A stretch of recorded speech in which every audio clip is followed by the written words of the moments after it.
Je m'appelle Claire Baudet, j'ai 30 ans et je suis sirène professionnelle.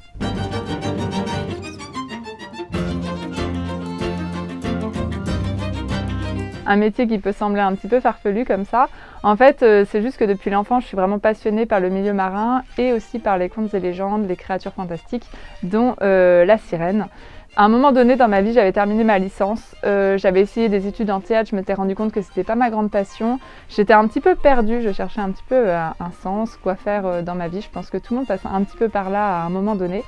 Et puis c'est là que j'ai eu cette idée de faire la sirène pour des événements, pour des performances. Je me suis rendu compte que c'était un concept qui n'existait pas du tout en France, qui commençait à bien démarrer aux États-Unis, via notamment une grande sirène professionnelle qui s'appelle Anna Mermaid, qui avait lancé ça quelques années plus tôt. Et à partir du moment où j'ai eu cette idée-là, ça m'a embarquée. J'ai pas dormi pendant 3 jours. Ensuite, pendant toutes les semaines qui ont suivi, j'étais en train d'essayer de me fabriquer un costume, alors qu'à la base, je suis ni couturière, ni dans le milieu du moulage. Et puis voilà, j'ai fabriqué ma première queue de sirène. J'ai essayé de lancer mes premiers événements, fait mes premières photos et puis au bout de quelques mois, ça a décollé. Alors concrètement, il y a les spectacles qui me prennent plusieurs heures par semaine, donc où je suis vraiment en train de performer sous l'eau en sirène, à l'Aquarium de Paris principalement, mais également au Maroc. Quand je fais des spectacles, je suis obligée de préparer les spectacles. Bon, parfois ils sont mis en place depuis quelques mois donc ça va, mais d'autres fois, comme lorsque j'interviens dans un autre pays, on me demande un nouveau spectacle, une nouvelle histoire, donc il y a tout à refaire. Donc ça aussi, ça prend beaucoup de temps.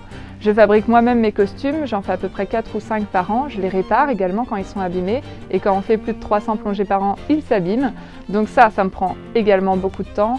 Je gère mes réseaux sociaux et j'ai une chaîne YouTube sur laquelle j'essaye de sortir une vidéo par semaine. Donc ça aussi, c'est à peu près 1 à 2 jours de tournage par semaine.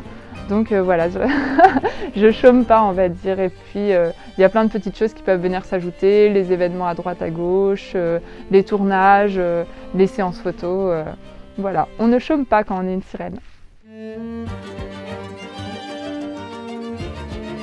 Oui, alors c'est un concept qui a pris de plus en plus d'ampleur en France. Il y a beaucoup de passionnés en fait du mythe de la sirène.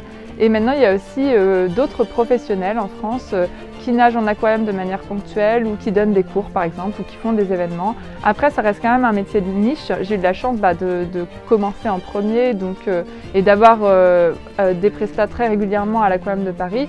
Donc je suis la seule à en vivre à temps plein actuellement. Mais en tout cas, il y a d'autres professionnels en France effectivement qui se lancent et qui font des événements. Alors c'est quelque chose que j'ai pas mal rencontré au début en fait, quand les gens n'arrivaient pas à comprendre ce que je voulais dire par « je veux faire des performances en sirène ». Ils n'arrivaient pas vraiment à conceptualiser l'idée et à partir du moment où j'ai eu des photos et des vidéos sous l'eau, là ça a pu vraiment décoller, les gens ont vraiment compris que c'était pas une idée complètement sortie de nulle part et que ça pouvait bien rendre.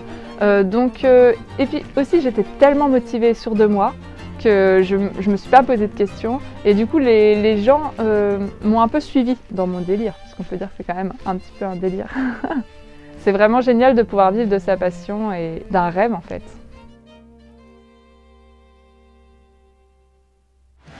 Retrouvez tout France Bleu sur francebleu.fr.